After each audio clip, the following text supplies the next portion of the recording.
તુલા રાશિના લોકો સાવધાન રહો। આગામી 24 કલાક તમારા જીવન માટે ખૂબ જ મહત્વપૂર્ણ બનવાના છે। આ સમય દરમિયાન તમારા જીવનમાં એક એવો પરિવર્તન આવવાનો છે જેની તમે કદાચ કલ્પના પણ નહીં કરી હોય।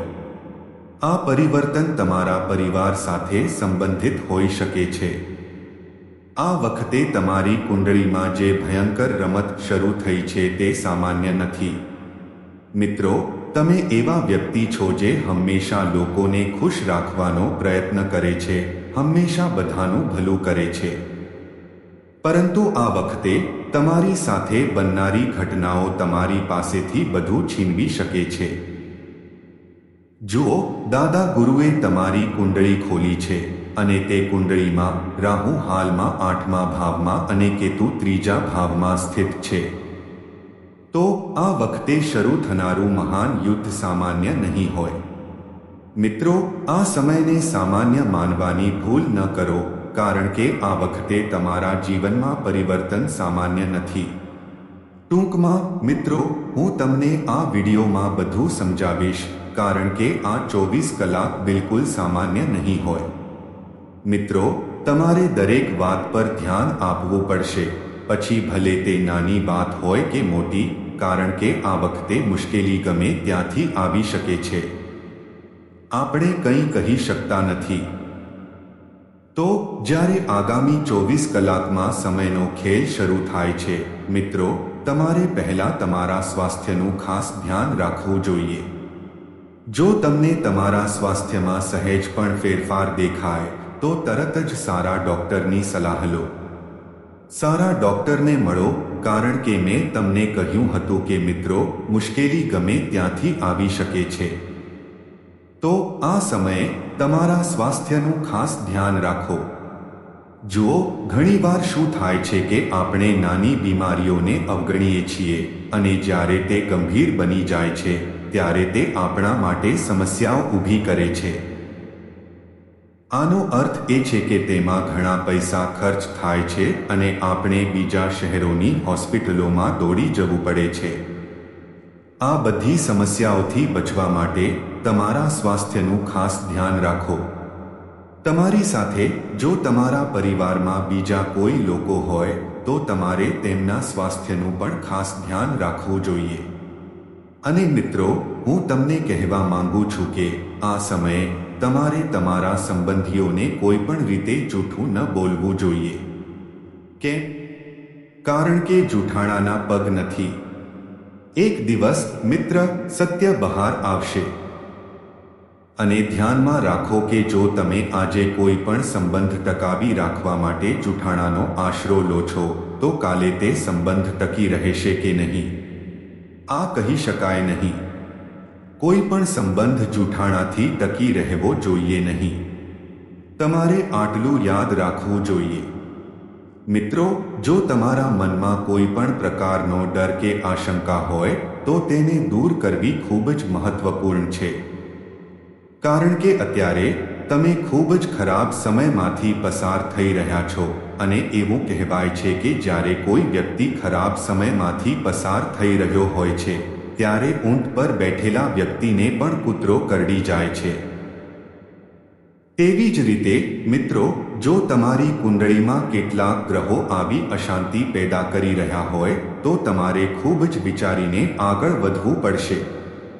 હવે તે સમયનો ખેલ છે, તેથી તમારે થોડો વિચાર કરીને આગળ વધવું પડશે, કારણ કે સમય ક્યારેય કાયમી હોતો નથી અને જો સમય એક દિવસ સ્થિર રહે છે તો તે અનિવાર્યપણે બીજા દિવસે બદલાય છે। તેથી સારા સમયમાં કોઈનો અહંકાર કે તમાશો ટાળો। જુઓ, જ્યારે તમારી પાસે સારો સમય હોય છે, એમાં પૈસા અને સન્માન, ત્યારે બીજાઓને તુચ્છ ગણવાની તમને આદત છે। આ ભૂલ ક્યારેય ન કરવી જોઈએ। મિત્રો, તમારે ક્યારેય કોઈને સામાન્ય ન માનવું જોઈએ, કારણ કે દરેક વ્યક્તિ પોતાની રીતે સાચો છે અને દરેક વ્યક્તિના પોતાના અનન્ય ગુણો છે। અત્યારે તમને કોઈની પણ મદદની જરૂર પડી શકે છે। હા, આ ધ્યાનમાં રાખો। પછી ભલે તે પરિવારનો સભ્ય હોય, અજાણી વ્યક્તિ હોય કે દુશ્મન પણ હોય, તમને કોઈની પણ મદદની જરૂર પડી શકે છે. મિત્રો, જો હું તમને કહું કે આગામી 24 કલાકમાં તમારે તમારા આહાર પર ખાસ ધ્યાન આપવું જોઈએ. કેમ?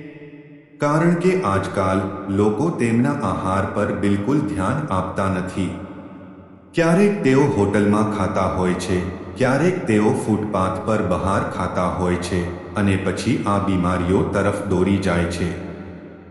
કેવા પ્રકારની બીમારીઓ ઉદ્ભવે છે? જેમ કે ગેસ, હાઈ બ્લડ પ્રેશર અને ડાયાબિટીસ. મિત્રો, એકવાર તમે આ બીમારીઓથી પીડિત થઈ જાઓ છો તો તમે સતત હોસ્પિટલોની મુલાકાત લેતા રહેશો. વ્યક્તિ આખી જિંદગી આ સહન કરે છે. કારણ કે એકવાર કોઈ રોગ વ્યક્તિના શરીરમાં મૂળ પકડી લે છે તો તે સાજો થવો ખૂબ જ મુશ્કેલ છે. મિત્રો, ફક્ત હોસ્પિટલમાં જાઓ અને જુઓ કે લોકો પોતાની જાતની સારવાર કેવી રીતે કરે છે. તેઓ હોસ્પિટલ પર કેવી રીતે પોતાના મહેનતના પૈસા બગાડે છે. તેથી જો હું તમને સમયસર ચેતવણી આપું છું તો તમારે સાવધ રહેવું જોઈએ. બહાર ખાવા પીવાનું સંપૂર્ણપણે બંધ કરી દો, કારણ કે આ સમયે તમને જે પણ મુશ્કેલીઓનો સામનો કરવો પડશે તે બહારથી આવશે.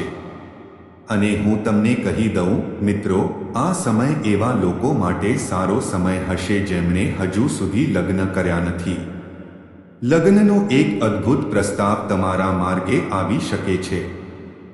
અને આ અદ્ભુત પ્રસ્તાવને કારણે મિત્રો, તમારે તમારા જીવનમાંથી કેટલાક લોકોને દૂર કરવા પડશે. જુઓ, નકારાત્મક વૃત્તિઓ ધરાવતા લોકો. હવે ઘણી વખત એવું થાય છે કે આપણે જે લોકોને મળીએ છીએ તેમાંથી કેટલાક લોકો અત્યંત નકારાત્મક માનસિકતા ધરાવતા હોય છે. તે ગમે તે હોય, પછી ભલે તે માતા-પિતા હોય, ભાઈ-બહેન હોય, બાળકો હોય, સંબંધીઓ હોય કે અન્ય કોઈ વ્યક્તિ હોય. જો તે વ્યક્તિ નકારાત્મક હોય તો તમારે તરત જ તે વ્યક્તિથી દૂર રહેવું પડશે. કારણ કે જુઓ, આ 24 કલાકમાં તમને આ લોકો પાસેથી એક મોટો પાઠ મળશે. મિત્રો, નકારાત્મક વિચાર ધરાવતા લોકો શું કરે છે તે જુઓ. તેઓ દરેક બાબતમાં દોષ શોધે છે. તેઓ દરેક પરિસ્થિતિમાં ફક્ત ખરાબ જ જુએ છે. કારણ કે આ લોકો ખરાબ કરવા સિવાય બીજું કંઈ જાણતા નથી. નકારાત્મક મન ધરાવતા લોકો કેવી રીતે જીવે છે કે જો તમે જીવનમાં કંઈક સારું કરવા જઈ રહ્યા છો, જો તમે સફળતાની સીડી ચઢી રહ્યા છો અથવા જો તમે જીવનમાં કંઈક નવું કરી રહ્યા છો, તે ન તો સલાહ આપે છે કે ન તો સ્વાર્થી હેતુઓથી તમને ટેકો આપે છે. તે પહેલા પોતાના હિતોને જુએ છે. તમારે એવા લોકોથી પણ દૂર રહેવું જોઈએ જે સતત તમારી સરખામણી બીજાઓ સાથે કરે છે અને તમારી મહેનતને અવગણે છે. ભલે તમે થોડો પ્રયત્ન કરો, તેઓ તેની મજાક ઉડાવવાનું શરૂ કરે છે. મિત્રો, તમારે યાદ રાખવું જોઈએ કે તમે જે પણ શરૂ કરો છો, તમારે તેના વિશે મોટો સોદો ન કરવો જોઈએ.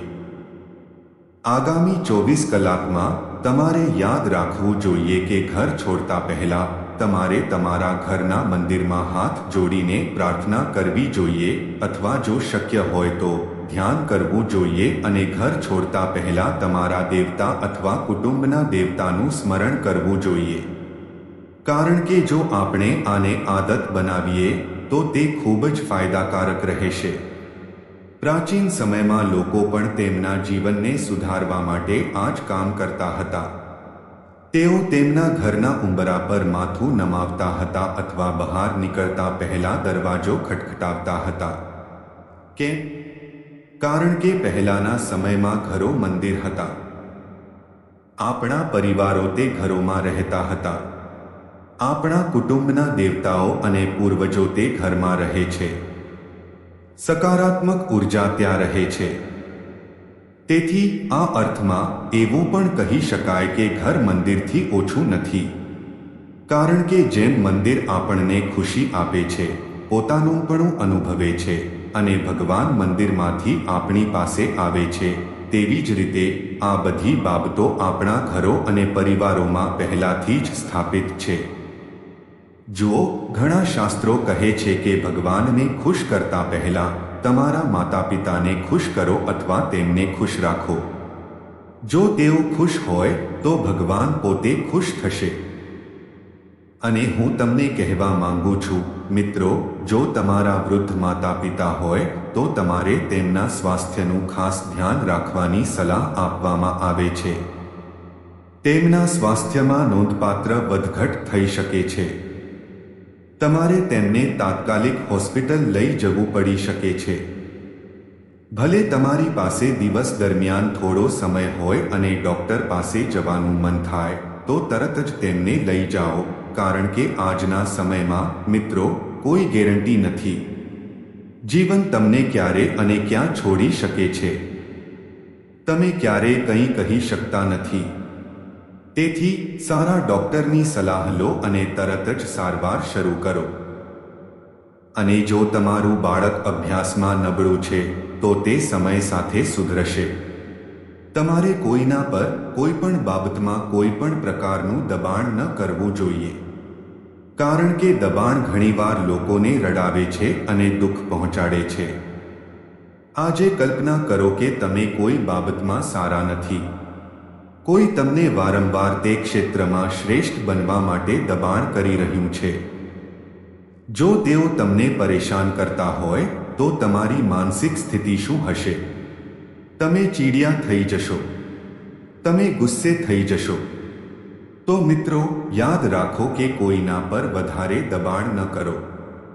એવું કહેવાય છે કે બધું જ સારા માટે થાય છે. અત્યારે તમારા પ્રિયજનો નાની નાની વાત પર તમારી સાથે સંબંધ તોડી શકે છે. તો તે તમારા પોતાના ભલા માટે પણ છે. જે વ્યક્તિ નાની નાની વાત પર સંબંધ તોડી નાખે છે તે આખી જિંદગી તમારી સાથે નહીં રહે, પછી ભલે તે લગ્ન હોય કે બીજું કંઈ. મિત્રો, સંબંધો અદ્ભુત હોય છે. તમારે તમારા સંબંધોને યોગ્ય રીતે મેનેજ કરવા પડશે અને જો કોઈ છોડવા માંગે છે તો તેમને જવા દો. તેમને બિલકુલ રોકવાનો પ્રયાસ કરશો નહીં. કારણ કે મિત્રો, જો તમે દરેક સંબંધને પક્ષીની જેમ મુક્ત કરો છો તો જે તમારો છે તે રહેશે અને પાછો આવશે, અને જે તમારો નથી તે છોડી દેશે. સંબંધોનું એક સરળ ગણિત છે કે દરેક સંબંધને મુક્ત રહેવા દેવાનું વધુ સારું છે. મિત્રો, જુઓ, જે ફક્ત પોતાના ફાયદા માટે તમારી નજીક આવે છે, જે ફક્ત પોતાના ફાયદા માટે તમારી નજીક આવે છે, તેઓ પોતાનું કામ પૂર્ણ થયા પછી અદૃશ્ય થઈ જાય છે. તમારું જીવન આવા લોકોથી ભરેલું છે. જ્યારે જરૂર પડે છે ત્યારે તેઓ અચાનક ખૂબ જ સારા બની જાય છે, અને તેમની સૌથી મોટી સિદ્ધિ એ છે કે તેઓ તમારો ઉપયોગ કરે છે અને આગળ વધે છે, પછી સંપર્ક ગુમાવે છે. મિત્રો, આ લોકો હંમેશા બીજાઓની ખુશી સાથે રમે છે અને તમને કહે છે કે તમારા જીવનની અંગત બાબતો કોઈની સાથે શેર ન કરો. વ્યક્તિગત બાબતોનો અર્થ પરિવારની બાબતો છે કે તમારી કોઈ ગુપ્ત યોજનાઓ છે. તેથી ભૂતકાળમાં તમે જે મૂર્ખાઈ કરી હતી તે તમારે આ વખતે બિલકુલ ન કરવી જોઈએ. અને તમારે કેટલાક લોકોની ઈચ્છાઓને સહન કરવી પડશે. પરંતુ યાદ રાખો, તમે પણ માણસ છો. લોકો જે ઈચ્છે છે તે તમે ક્યાં સુધી કરશો? લોકો જે ઈચ્છે છે તે તમે ક્યાં સુધી કરશો? તમારે પણ કંઈક કરવાનું મન થવું જોઈએ. તમારે પણ કંઈક કરવાનું મન થવું જોઈએ. તો દરેકની ઈચ્છાઓ આગળ ન આવો. અને આ વખતે તમારી ઈચ્છાઓને દબાવશો નહીં. જીવન તમારું છે. નિર્ણયો તમારા છે. તમે જે ઈચ્છો તે કરો. મિત્રો, હું તમને કહેવા માંગુ છું કે જો તમે ખોટા લોકો સાથે સંગત કરીને સારા બનવાનો પ્રયાસ કરો છો તો તે અશક્ય છે. જો તમે જીવનમાં આગળ વધવા માંગતા હો, જો તમે જીવનમાં કંઈક પ્રાપ્ત કરવા માંગતા હો, તો તમારે પહેલા તમારી કંપનીમાં સુધારો કરવો જોઈએ અને સારા લોકો સાથે પોતાને ઘેરી લેવો જોઈએ. મિત્રો, શક્ય તેટલું તમારી કંપનીમાં સુધારો કરવાનો પ્રયાસ કરો. કારણ કે આજે જો હું યુવા પેઢી વિશે વાત કરું છું તો તેઓ ભટકી ગયા છે. જ્યારે તેઓ મોટા શહેરોમાં અભ્યાસ કરવા જાય છે અને ત્યાં રહે છે, ત્યારે તેઓ સ્થાનિક સંસ્કૃતિને અનુરૂપ બને છે. અને પછી તેઓ શું કરે છે?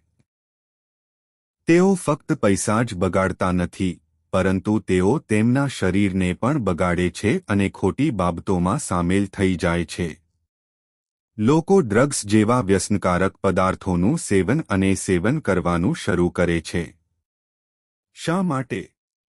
કારણ કે દેશ, દેખાવ, કંપની. તેથી આ બધી બાબતો ઘણી બધી બાબતો પર આધાર રાખે છે. માતાપિતાએ પણ ખાસ ધ્યાન રાખવું જોઈએ કે જો તે છોકરો હોય, છોકરી હોય કે બીજું કોઈ હોય, તો થોડો સંયમ રાખવો ખૂબ જ મહત્વપૂર્ણ છે. આજના સમયમાં પવિત્રતા ખૂબ જ મહત્વપૂર્ણ છે. મિત્રો, જો કોઈ પણ સંબંધમાં પવિત્રતા હશે તો જ તે સંબંધ જીવનભર ટકશે. મારો મતલબ, હું અહીં દરેક છોકરા અને છોકરી વિશે વાત કરી રહ્યો છું. જો તમે આજે કોઈને પ્રેમ કરો છો અથવા કોઈ પણ પ્રકારના સંબંધમાં છો, તો શુદ્ધતા જાળવવી ખૂબ જ મહત્વપૂર્ણ છે. તમારું શરીર ડબલ પ્લેટ નથી જેનો ઉપયોગ એક વ્યક્તિ કરે છે અને ફેંકી દે છે, પછી બીજી વ્યક્તિ તેનો ઉપયોગ કરે છે અને ફેંકી દે છે. તમારે તમારા હૃદયને, ભગવાનને અને જેને તમે પ્રેમ કરો છો તેને તમારા ચારિત્ર્યનો પુરાવો આપવો પડશે. તેથી તમારા ચારિત્ર્યને સંપૂર્ણપણે શુદ્ધ રાખવાનો પ્રયાસ કરો.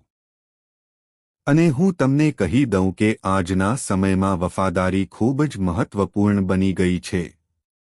આજકાલ લોકો એકબીજાને દગો આપતા પહેલા તેઓ કઈ પરિસ્થિતિમાં છે તે વિશે વિચારતા નથી. તેઓ આવી પરિસ્થિતિમાં રહે છે. તેઓ છેતરપિંડી કરે છે. પરંતુ અંતે, જેમ મહાભારતમાં ભગવાન કૃષ્ણે અર્જુનને ટેકો આપ્યો હતો, તેમ ભગવાન કૃષ્ણ પણ તમને ટેકો આપશે. મિત્રો, જો તમે તમારા ઘરમાં કોઈ નાના ચિત્રકામનું આયોજન કરી રહ્યા છો, તો વાસ્તુના સિદ્ધાંતોને ધ્યાનમાં રાખો. કયો રંગ ઘરમાં સકારાત્મક ઉર્જા ઉત્પન્ન કરે છે? કયો રંગ ઘરમાં નકારાત્મક ઉર્જા ઉત્પન્ન કરે છે? આ બધી બાબતો ઘરની સુખ, શાંતિ અને સુખાકારી માટે ખૂબ જ મહત્વપૂર્ણ છે. મિત્રો, ઘણીવાર એવું બને છે કે લોકો પોતાના ઘરને ડિઝાઇન મુજબ રંગે છે અને પછી જ્યારે સમસ્યાઓ ઊભી થાય છે અને બીમારીઓ ફેલાવા લાગે છે, ત્યારે તેઓ ડોક્ટર, જ્યોતિષ પાસે જાય છે અને પોતાની કુંડળી બતાવે છે. પરંતુ દરેક વ્યક્તિ આ નાની ભૂલો જોતો નથી. આજે તમારો દિવસ ઊંડી સમજણ અને આંતરિક શાણપણથી ભરેલો રહેશે. પરિવારના કોઈ વડીલની સલાહ ખૂબ જ મહત્વપૂર્ણ સાબિત થઈ શકે છે. તમને તમારા બાળકો તરફથી સારા સમાચાર મળશે, જેનાથી ઘરમાં સકારાત્મક અને ખુશનુમા વાતાવરણ બનશે. નાણાકીય બાબતો સ્થિર રહેશે. વ્યવસાયિક ભાગીદારો સાથે સંકલન સારું રહેશે. તમને કોઈ ખાસ પ્રસંગ અથવા કૌટુંબિક કાર્યક્રમમાં ભાગ લેવાની તક મળી શકે છે જે તમારા સંબંધોને મજબૂત બનાવશે. તમારી લાગણીઓને નિયંત્રિત કરો અને યોગ્ય દિશામાં આગળ વધો. હવે હું તમને એક એવી વાત કહીશ જેનાથી તમારા દુશ્મનો પણ તાળીઓ પાડી દેશે. હા, તમારે ઘરે ઘરે જઈને મીઠાઈઓ વહેંચવી પડશે કારણ કે તમને આવા સારા સમાચાર મળવાના જ છે. જુઓ, જ્યારે પણ રાહુ અને શનિ 12મા ભાવમાં ટકરાશે, મિત્રો, નુકસાન થયું છે, ત્યારે ફાયદો પણ થયો છે. લોકો શેરીઓમાંથી આકાશમાં ચઢી જાય છે. ભિખારીઓ પણ રાજા બની જાય છે. તો, મિત્રો, તમને એટલું કહેવા માટે પૂરતું છે કે તમારા ખજાનામાં કમી આવશે. તમારા જીવનમાં ઘણા પૈસા આવશે. તમારે ફક્ત મારો વિડિયો અંત સુધી જોવો પડશે. કારણ કે મિત્રો, આજે આ વિડીયોમાં હું તમારા પોતાના કોણ છે અને અજાણ્યા કોણ છે તે વિશેની બધી વિગતો જાહેર કરીશ. હું ઘણા કડવા સત્યો જાહેર કરીશ. હું તમારા જીવન વિશેના કેટલાક કઠોર સત્યો પણ શેર કરવા જઈ રહ્યો છું. તો શરૂઆતથી અંત સુધી મારી સાથે રહો અને વિડીયોને સૌથી પહેલા લાઇક કરો. હું તમારા માટે આવા મહત્વપૂર્ણ વિડીયો બનાવું છું અને તમને તે પસંદ નથી. મને ખૂબ ખરાબ લાગે છે. પણ આજે મને વિશ્વાસ છે કે તમને આ વિડીયો ચોક્કસ ગમશે અને જો તમે ચેનલ પર નવા છો તો કૃપા કરીને સબસ્ક્રાઇબ કરો. હું તમારા જીવનને ફરીથી સ્વર્ગ બનાવીશ.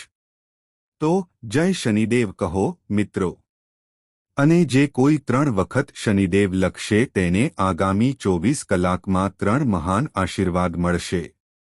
જુઓ મિત્રો, ઘણા સમયથી તમારા માટે ખતરાની ઘંટડીઓ વાગી રહી છે. મિત્રો, એવું લાગે છે કે તમારા જીવનમાં કોઈ મોટો ફેરફાર થવાનો છે. પણ ધ્યાનથી સાંભળો. મિત્રો, હું જાણું છું કે તમે ખરાબ નજરથી ખૂબ જ પરેશાન છો. ઘણીવાર તમે અને તમારી પ્રગતિ, તમારું કામ, તમારા બાળકો ખરાબ નજરથી પ્રભાવિત થાય છે. મિત્રો, અને અન્ય લોકોની ખરાબ નજર જ તમને આગળ વધતા અટકાવી રહી છે. પણ મારી પાસે તેનો પણ એક ઉકેલ છે. હું તમને કહું છું મિત્રો, જ્યારે પણ તમે રાત્રે સૂશો ત્યારે હંમેશા તમારા ઓશિકા નીચે લવિંગ રાખો. હા મિત્રો, જ્યારે તમે તમારા ઓશિકા નીચે લવિંગ રાખીને સૂશો ત્યારે તમે દરેક ખરાબ નજરથી સુરક્ષિત રહેશો. તમે દરેક ખરાબ નજરથી સુરક્ષિત રહેશો. જો કોઈ તમારા ધંધા કે નોકરી પર ખરાબ નજર નાખી રહ્યું હોય તો સારા લોકોથી ઘેરાઈ જાઓ અને તેના પર હનુમાનના નામનો દોરો બાંધો. કોઈ ખરાબ નજર તમને પરેશાન ન